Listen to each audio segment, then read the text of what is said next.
Bienvenidos a su emisión de El Análisis de la Noticia a la Medida. Hoy con Julio Talamonte estaremos analizando temas de relevancia para nuestro país. ¿Cómo está, Julio? Buenas noches. Bien, Sandy, buenas noches. ¿Cómo estás en este martes? Un gusto saludarte a ti, saludarlos a ustedes. Sí, tenemos varios temas, como siempre, muy polémicos. Entre ellos, usted nos mira gracias a que existe la energía eléctrica. Pero ¿qué pasa si le quitamos el subsidio a esa energía? Uno de los temas que estaremos analizando, pero ¿qué le parece si le presentamos nuestros titulares y usted mientras va acomodando?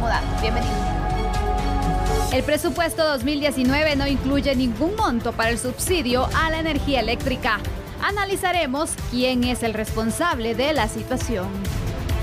El Ministerio Público no logró una sentencia contra el alcalde del puerto de San José. En instantes responderemos qué pasó y por qué no se obtuvo la sentencia. Exsoldados que combatieron en el conflicto armado interno exigen 85,000 quetzales para cada uno. ¿Se les debería dar resarcimiento a los militares veteranos? En instantes, conozca cuántas personas no pueden trabajar con niños, niñas y adolescentes por no tener su certificado del Registro Nacional de Agresores Sexuales. El cardenal Pell, tercer del Vaticano, fue encontrado culpable de abuso sexual contra 2 menores de edad en Australia. El presidente estadounidense Donald Trump y el líder de Corea del Norte Kim Jong-un están listos para reunirse por segunda vez. Hablarán sobre el programa nuclear norcoreano.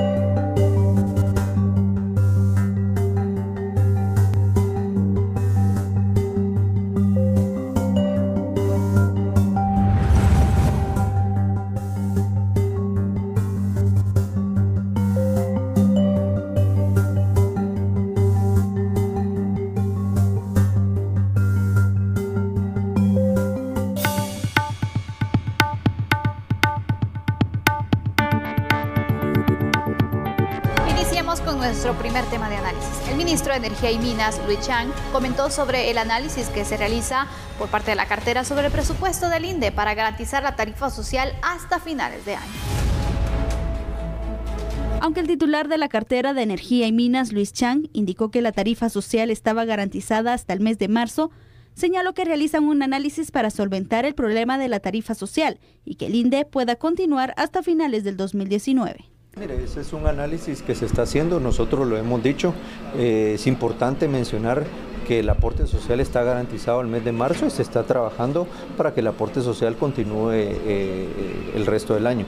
No es en alguna medida en el 2016, cuando no se contaba con los recursos, hubo que hacer diferentes actividades y es lo que llamaría a la población guatemalteca, o sea, no alarmar si las condicionantes aún no están en ese punto. ¿Se podría reestructurar la tarifa? Eso es parte, eso es no reestructurar, lo que estamos buscando es el mecanismo financiero para tenerle la sostenibilidad. Hoy salía el tema del señor diputado, donde hay hoy un dictamen favorable de la Comisión de Energía, que yo creo que es importante en este caso analizar y ver la viabilidad del mismo.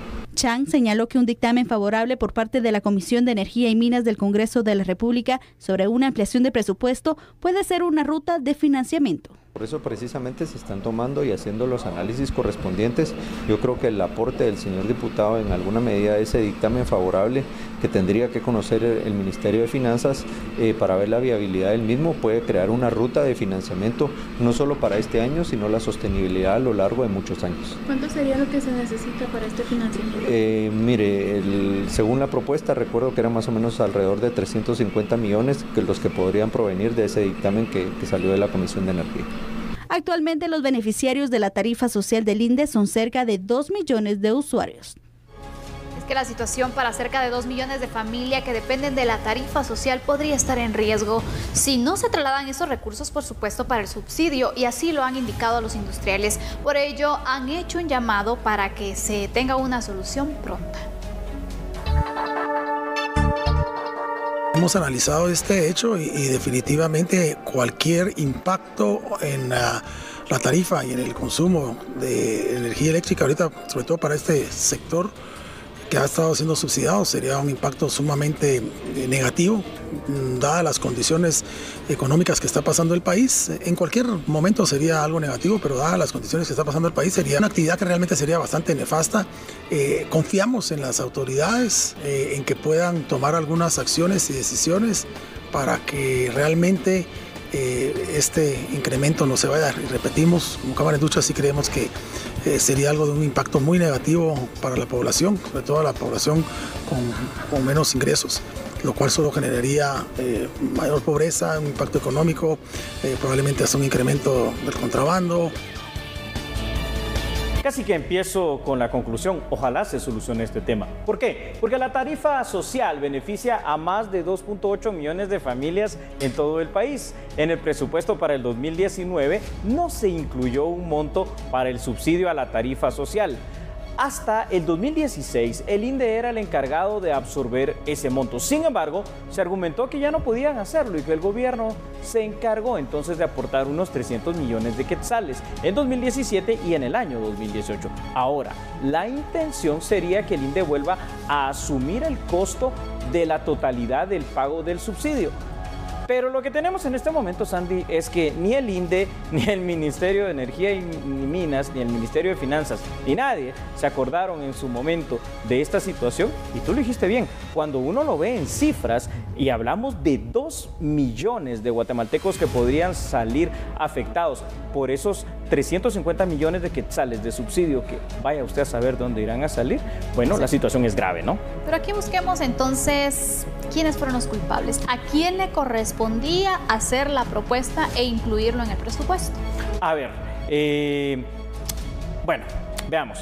El INDE tiene que saber que si esto digamos, ellos lo han pagado, tendría que haber hecho las, no sé, algo, las transacciones pertinentes, llamémosle así, para poder decir, bueno, yo me voy a encargar o ya no lo voy a hacer, pero alguien lo tiene que hacer. Entonces, esas gestiones deberían de haber llevado a tener una mesa técnica, por ejemplo, con el Ministerio de Energía y Minas, con el Ministerio de Finanzas, a manera de poder determinar quién va a ser el encargado de absorber dentro de su presupuesto esos 350 millones del subsidio. Porque muy cómodo ahora es decir, miren, a mí ya no me corresponde, sí, pero nadie lo pidió. Bueno, pues entonces aumentemos el costo de la tarifa social. Y esa parte creo yo que no se vale. Creo en este instante que también, de alguna manera, los señores diputados en su momento lo pasaron por alto, ¿no? Porque ellos aprueban el presupuesto. Se supone que analizan también el proyecto, hacen modificaciones, pero... Tú lo dijiste, se supone. Pero por lo visto, las distintas comisiones pasan por alto cosas que son importantes. Y es que puede pasarse por alto cualquier cosa, pero es que esto es demasiado importante. Es el subsidio de la tarifa social. La economía de los guatemaltecos, ¿cómo se va a ver afectado el bolsillo? Hay que verlo así. Ya que hablamos entonces de responsables, quienes deberían o debieron en su momento lanzar entonces, poner claro, ¿no? Sí. Que se iba a hacer o no. Sí. ¿Hay responsabilidad penal, Junior? Penal en este instante no, Sandy, pero recordemos una situación. Los funcionarios públicos sí tienen una responsabilidad aumentada con relación a cualquier guatemalteco. Entonces, sí hay situaciones administrativas por el momento. Digo por el momento, ¿sabes por qué? Porque todavía este tema del subsidio puede cubrirse hasta el mes de marzo, es decir, todavía podemos incluir el próximo mes. Pero si a partir de allí ya esto no se paga, habría que ver en lo administrativo y eventualmente si existe la figura tipo penal, por ejemplo, quién tendría la responsabilidad. Y en este instante todavía eso no ha pasado. Pero eventualmente sí, son 20 años de responsabilidad. Imagínate, tenemos otros datos que también les queremos compartir sobre esta situación que la verdad preocupa a muchas familias, más de 2 millones. Claro que sí, Sandy, puedes empezar a compartirlos, por favor. Por supuesto, y es que hablemos entonces de que si terminara el subsidio a la tarifa social, el cobro por consumo podría triplicarse, para que ustedes vayan dimensionando la cantidad o el tamaño de este problema. ¿Qué es eso? Para estos usuarios de Deoxa y de Orsa, y duplicarse también para los de EXA. Eso es realmente lo que está pasando. Entendamos esto rápidamente antes de seguir con este análisis de los datos. Quiere decir que si usted vive en el interior de la República, de OXA, de Orsa, se le puede triplicar 3 veces lo que está pagando en este momento. Y si usted está en las grandes urbes como la ciudad de Guatemala, por lo menos el doble de más vas a pagar. No, es demasiado, Sandy. Increíble. ¿Qué más? El INDE ha afirmado que no puede cubrir la totalidad del subsidio y que que si se ve forzado a hacerlo, pues no tendría una situación financiera sostenible y por eso se toma esta decisión. Y en este sentido, con lo que estás diciendo, el gobierno por su parte afirma que actualmente es el INDE quien tiene la mayor solvencia y que correspondería revisar la situación financiera de esta institución tras el acompañamiento y respaldo dado durante los últimos 2 años. Y entonces aquí es un juego casi de ping pong. Yo no, tú sí, pero al final de cuentas, de algún lado tendrán que salir estos 350 millones de quetzales. Quizá el que menos culpa puede tener acá es el Ministerio de Finanzas, porque tiene a su cargo igual todo el presupuesto de la nación, aunque he de decirte, la DTP, la Dirección Técnica del Presupuesto, también creo que pasó por alto esta revisión, ¿no? En un detalle tan importante. Y aparte de esto, si se incluía todo en todos los presupuestos, este tema de la tarifa social, ¿no te parecería extraño que en esta ocasión no, sabiendo también las repercusiones que se pueden tener? Y es que yo no puedo creer, el presupuesto pasa por tantas manos y nadie se dio cuenta. Y nadie se dio cuenta. Aquí es donde uno puede empezar a pensar, ya que tú me preguntabas sobre responsabilidades penales. En este momento todavía no hay, pero si llega a concretarse una crisis de ese tipo en el cual los guatemaltecos paguen 2 o 3 veces la factura, bueno, por lo menos algún incumplimiento de deberes, más de algún funcionario lo ha de tener en todas estas instituciones que hemos mencionado. Eso es definitivo, Sandy. Claro, Julio, ¿qué se puede venir en los próximos meses si no se llega a una solución pronta sobre el tema de la tarifa social? ¿Tú crees que, bueno, aparte de las complicaciones en la economía familiar, qué más acciones se podría venir? Claro, eso va a ser lo principal. La gran crisis a la cual vamos a someter una vez más al pueblo guatemalteco que se beneficia de esta tarifa social y por supuesto otras consecuencias, porque imagínate también en el tema empresarial, si por ahí alguna MIPYMES, una pequeña o mediana empresa se beneficiaba de la misma, pues aquí se pierden los trabajos, se pierde la inversión, se pierde todo. ¿Hay responsabilidad? Sí, y es muy seria, pero, y para concluir este tema, hay un mes, el mes de marzo, para que esto pueda solventarse. Esperemos que las autoridades encuentren esos 350 millones para hacer ese traslado del presupuesto a donde corresponde. Y es que la responsabilidad, hay que enmendar este error. Así es, Bueno, Sandy. vamos a continuar con otras noticias. Más de 1 millón de personas han recibido su certificado del Registro Nacional de Agresores Sexuales. De ellos, hasta la fecha, son 164 quienes no pueden trabajar con niños, niñas y adolescentes por haber sido encontrados culpables en delitos sexuales. En lo que va de este año, se han solicitado 244.487 certificaciones de manera individual y 40.255 de manera institucional. Siempre el que predomina es el sector de educación en cuanto al requerimiento de este tipo de certificaciones para su personal que trabaja con niñez y adolescencia. Y de acuerdo con nuestros archivos, 164 son las personas que aparecen con este tipo de antecedentes y que de conformidad con la ley no podrían trabajar con niñez y adolescencia. En este caso, ¿se tiene algún porcentaje o alguna cantidad de personas que, por ejemplo, estén en el sector educativo, que estén entre estas personas? De hecho, son de diversos sectores, pero sí, el sector educativo es parte de lo que se registra en el RENAS y de los cuales aparecen con algún tipo de antecedente que consta en los archivos del Ministerio Público. ¿Qué pasa, Sandy, si supuestamente tienes toda la evidencia? Has ya en una familia sentenciado a la esposa de una persona y a sus 2 cuñados por casos similares, y cuando llegas a juicio oral y público te dicen las juezas, no presentó las pruebas. Esto pasó. Debilidades, pero la sentencia en la sociedad ya se tiene. Ya se tiene. Y vamos a hablar de esto cuando regresemos de la pausa. Somos a la medida.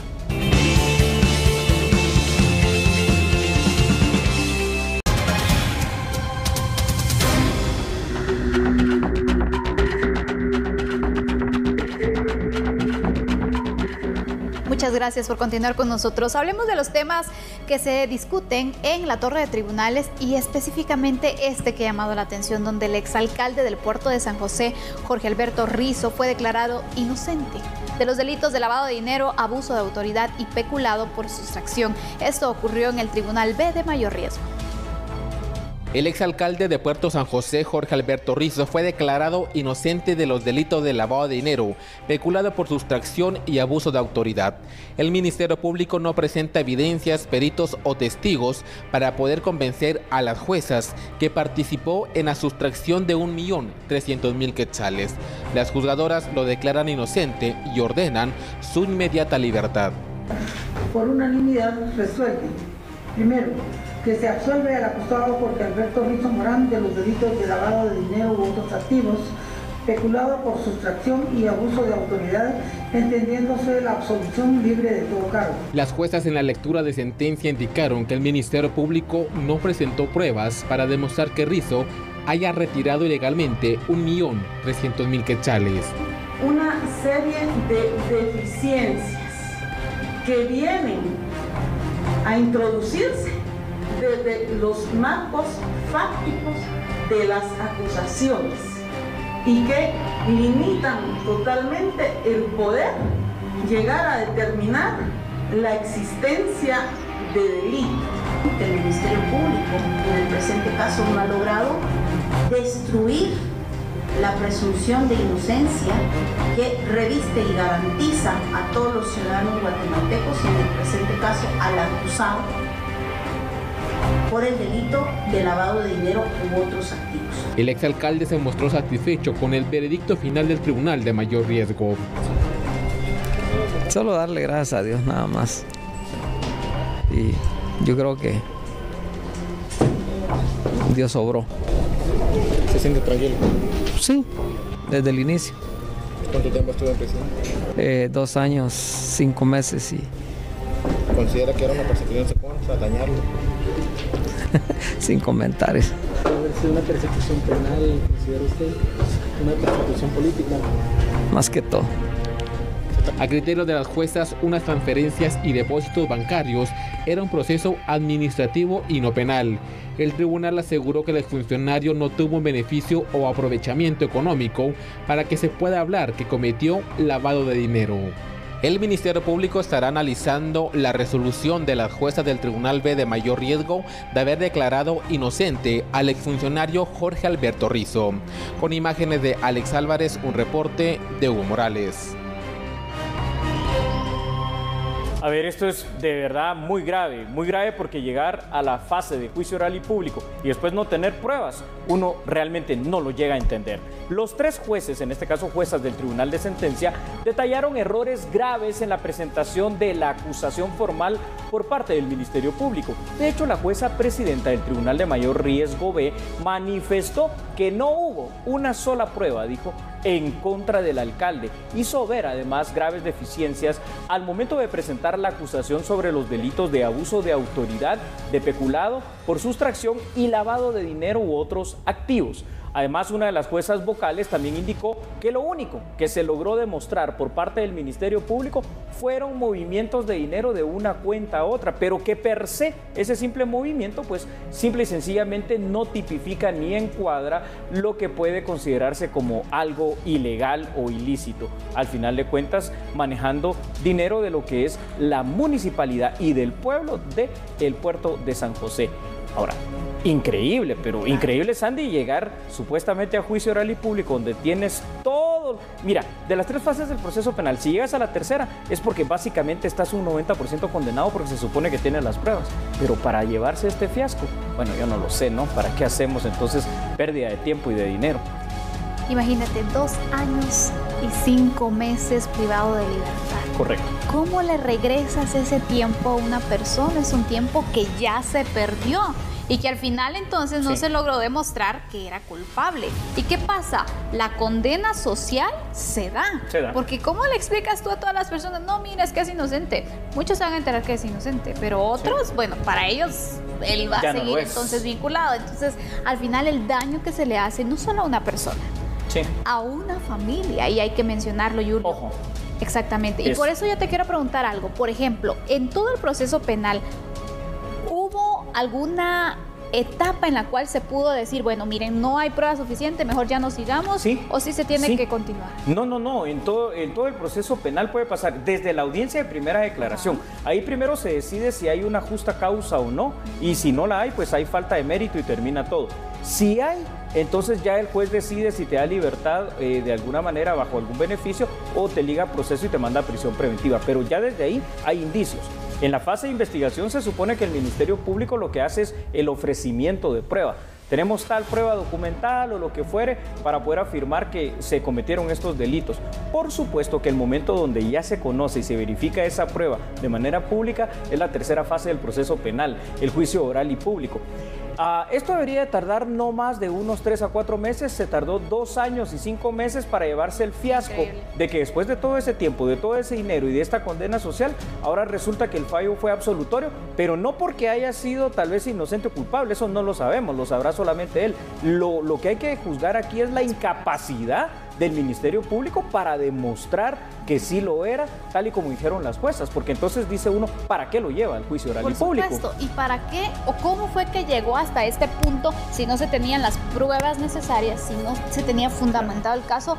¿Por qué no se concluyó antes entonces, no que llegara hasta este extremo? Es correcto, ahí también debemos de preguntarnos cuáles fueron las pruebas que valoraron tanto el primer juez, el juez de instancia, juez contralor, como también en todo caso quien llevó la verificación de lo que fue la etapa de investigación, porque yo creo que ya desde ahí puedes esbozar que no hay suficientes pruebas. Sin embargo, ojo, porque digo, para la justicia formalmente el alcalde todavía, ¿verdad? Digámoslo así, del puerto de San José es inocente. Lo que piense la gente no se sabe, pero hay cuestiones asociadas a su familia y asociadas a este caso que uno le dice, queda así como con suspicacia y en qué pensar. Y son datos muy importantes que vamos a compartir en este mismo instante, Sandy. Por supuesto, tenemos otra información para que usted también vaya analizando desde donde nos esté sintonizando qué pasa con este caso. Claro que sí. ¿Qué pasó? Y en este caso, por ejemplo, el tribunal también afirmó que los hechos solamente constituían faltas administrativas que ya fueron sancionadas por la Contraloría General de Cuentas. Imagínate tú, pero además la defensa técnica logró convencer al tribunal que las transacciones fueron realizadas como parte del pago de los salarios de empleados de la comuna, a pesar de haber pasado por cuentas que no necesariamente son de la municipalidad. ¿Qué más sucedió? Pero hay algo curioso en este caso, porque a pesar de la sentencia absolutoria del alcalde del puerto de San José, la esposa de él fue condenada el año pasado, recordemos, por lavado de dinero, y los cuñados también fueron condenados por asociación ilícita y lavado de dinero. Entonces, no te deja en qué pensar. Diferencia? Correcto, a mí me causa no mucha presentó? suspicacia. Condenan a tu esposa, condenan a tus cuñados, a ti te acusan y después te absuelven. No estoy diciendo que sea culpable o inocente, pero tal vez algo sí faltó de verdad en esa investigación. Y un dato final que también es importante. Este caso lo que nos evidencia una vez más, Sandy, es la debilidad en la investigación penal y la necesidad de sustentar los casos a través de la prueba, digamos, más científica que pueda haber, documental, pericial y de alguna manera todo lo que tenga que ver y alejarse de lo que son la prueba testimonial, que es la más débil de las pruebas. Y aquí, hoy una vez más, lo evidenciamos, ¿verdad? Yo noté hasta cierto punto, como molestia de parte del tribunal, porque mencionaban el tema de la presunción de inocencia. Y aparte de eso es que un tribunal diera este resultado ya te dice mucho. Así es, Sandy. Concluyo con lo siguiente. Si era culpable, qué mal que no se pudo demostrar por parte del Ministerio Público lo contrario. Y si era inocente, peor aún que se le haya tenido 2 años y medio para que después le digan, ¿sabe qué? Gracias, váyase a su casa, usted es inocente. Concluimos este tema. Bueno, pero vamos a conocer otras noticias. Por favor, siga con nosotros.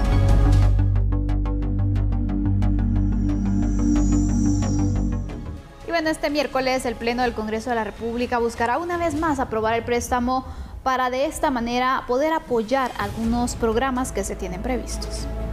El Pleno del Congreso de la República conocerá este miércoles a las 14 horas la aprobación por artículos y redacción final del préstamo del Banco Interamericano de Reconstrucción y Fomento, BIRF, para el programa de Crecer Sano. Por varias semanas el préstamo de $100 millones estuvo en agenda, sin embargo, por falta de quórum no se alcanzó a aprobar. En este tema, los diputados de la bancada Podemos solicitaron compromiso de los parlamentarios para aprobar dicho préstamo.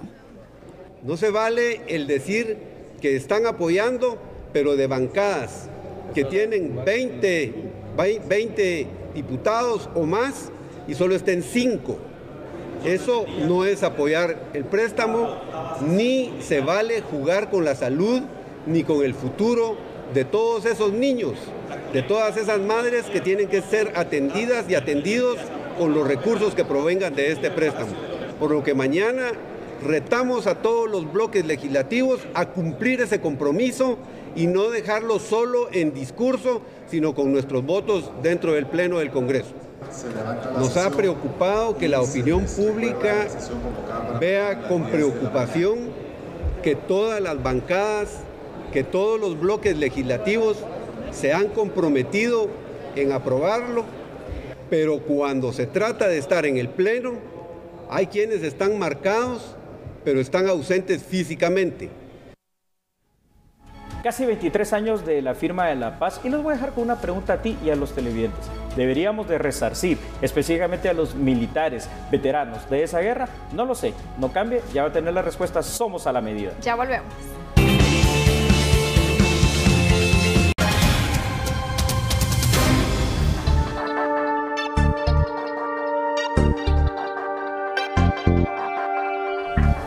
Diversas opiniones sobre este tema, pero resulta que un grupo de veteranos del ejército caminaron hasta el Congreso de la República para solicitar 85,000 quetzales de resarcimiento para cada uno de los que integraron las filas militares.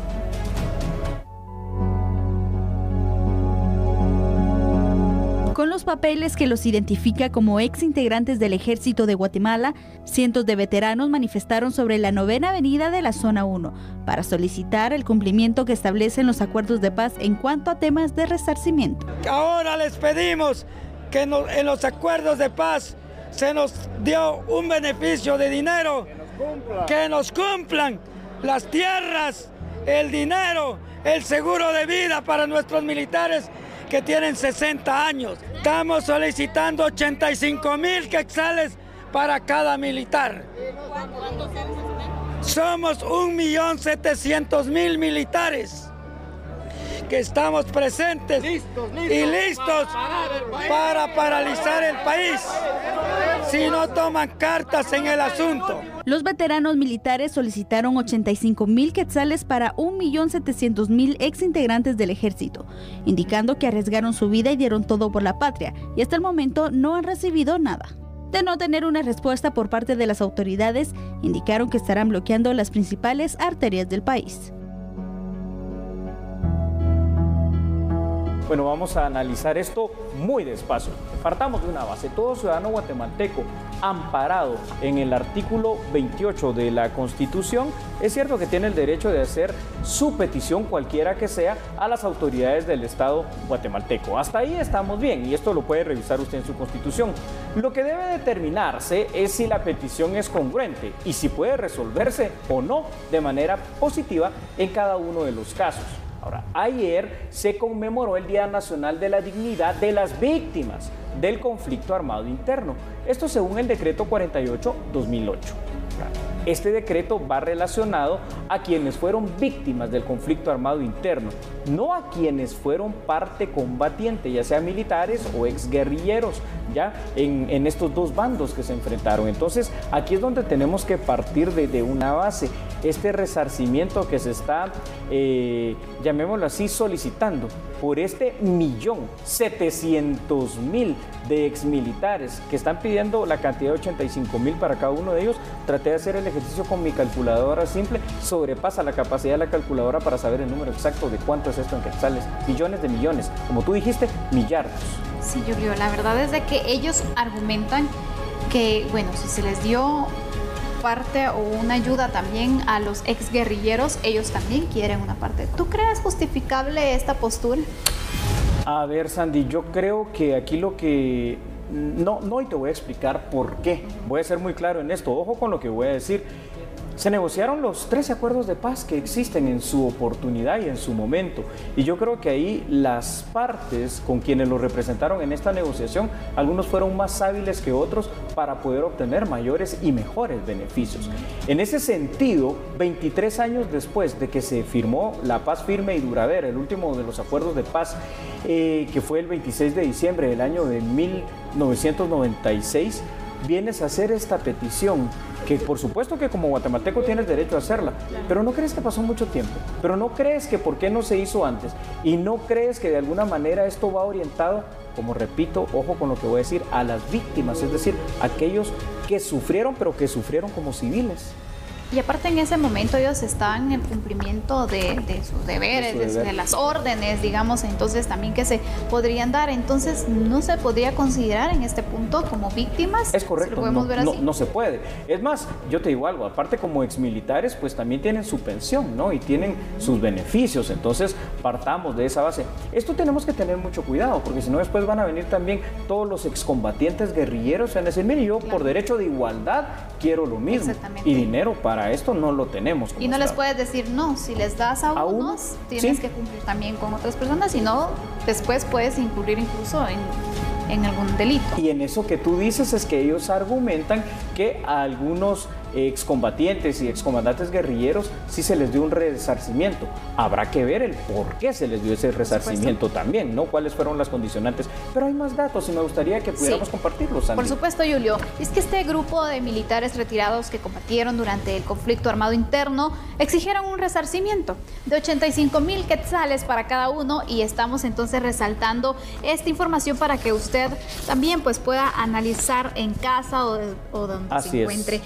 Y de esta manera, entonces, se da a conocer que son 1.700.000 soldados. Es que son demasiados, son muchos. Sería necesario una revisión y evaluación minuciosa sobre los compromisos adquiridos en los acuerdos de paz con relación a beneficios para los exmilitares, ya que esto es lo que ellos argumentan. Pero si no quedó contemplado, pues la verdad no hay base. ¿Qué más? Y lo que parece extraño es por qué esta petición se hace, como tú bien lo apuntabas, Julio, 23 años después de la firma de los acuerdos de paz.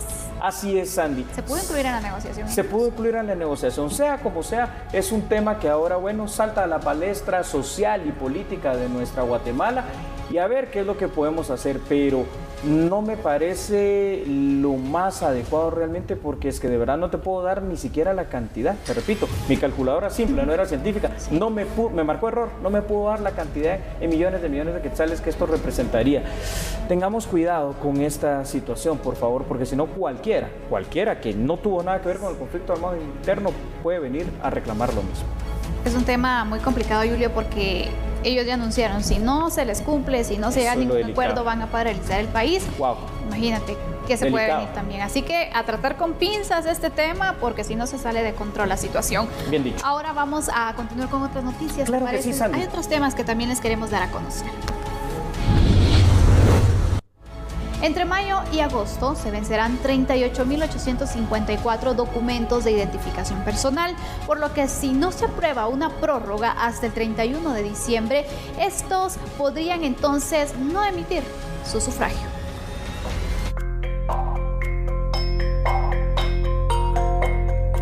Este martes, la Comisión de Legislación y Puntos Constitucionales realizó una reunión para consensuar la propuesta de prórroga del documento de identificación DPI. Sin embargo, entre los meses de mayo y agosto, son más de 31,000 personas las que no podrán votar si no cuentan con el documento vigente. El Tribunal Supremo Electoral, en el acuerdo de convocatoria, estipuló que el único documento con el cual los ciudadanos pueden ejercer el sufragio es el documento personal de identificación, conocido como DPI. Y por aparte, la ley del RENAP, en el artículo 63, establece claramente que estos documentos de identificación personal tienen una vigencia de 10 años, vencida la cual el documento caduca y ya no surte ningún efecto legal. Entonces, desde el momento que no surte ningún efecto legal, entiendo yo que ninguna dependencia del Estado podría tener por acreditada la identidad de una persona con este documento, similar al caso de la licencia y el pasaporte. Pues bueno, la sugerencia del tribunal es que se pudiera prorrogar la vigencia no solo para los efectos de las elecciones generales de este año, sino porque también acarrea otro tipo de dificultades para otro tipo de situaciones y en otras dependencias, por lo menos hasta el 31 de diciembre del presente año. El director interino del RENAP dio a conocer que el 31 de diciembre serán más de 395,000 documentos sin vigencia. En el mes de mayo vencen 98 DPIs, en junio vencen 1.139, en julio 16.578, en agosto 21.039, en septiembre 63.379, en octubre 95.566, en noviembre 93.056 y en diciembre 104.762, dando el total de 395.617. RENAP tiene la capacidad actualmente al día de hoy de emitir todos estos DPIs. Tenemos la materia prima y tenemos las máquinas con un mantenimiento óptimo para que funcionen adecuadamente. Esta situación también podría afectar a los funcionarios al momento de tomar posesión si no tienen vigente el documento.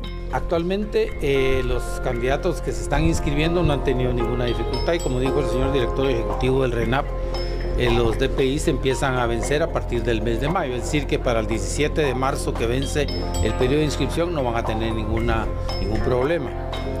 De salir ganador algún candidato, en el momento en que tenga que acreditar su identidad para tomar posesión, ahí podría surgir el inconveniente. La Comisión de Legislación y Puntos Constitucionales continuará el análisis de la iniciativa que busca prorrogar la vigencia del DPI hasta el 31 de diciembre para que los guatemaltecos puedan emitir su sufragio sin complicaciones. Por favor, no cambie. Regresamos con las noticias internacionales. Somos a la media. Ya volvemos.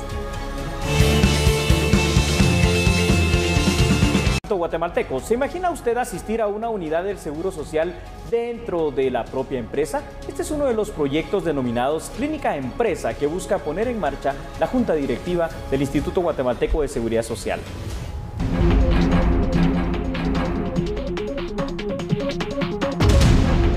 Muchos servicios en el ISSSTE que deben ser mejorados y por supuesto cuando un paciente está enfermo y tiene unas dolencias y su atención no es la mejor, pues siente que el tema es catastrófico. Nosotros eso es lo que tenemos que remontar. Como catastrófico calificó algunos servicios del Seguro Social el titular de dicha entidad, Carlos Contreras. Sin embargo, para poder reducir la carga de las unidades periféricas y mejorar la atención de afiliados, se impulsa la Clínica Empresa.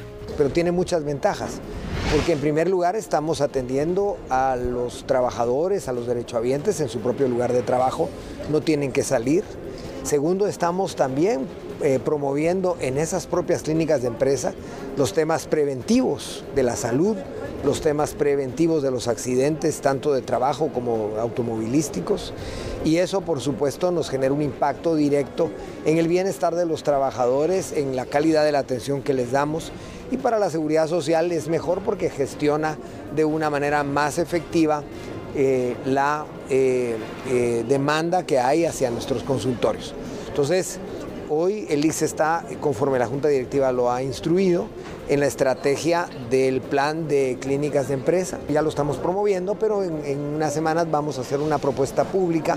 Pero, ¿cómo funcionaría? Esto responden autoridades del ICS. El Instituto Guatemalteco de Seguridad Social pondría los medicamentos, pondría los exámenes de laboratorio, los exámenes diagnósticos y además estamos evaluando poner el médico. Actualmente la empresa debe poner el médico, debe poner una enfermera y debe poner las instalaciones.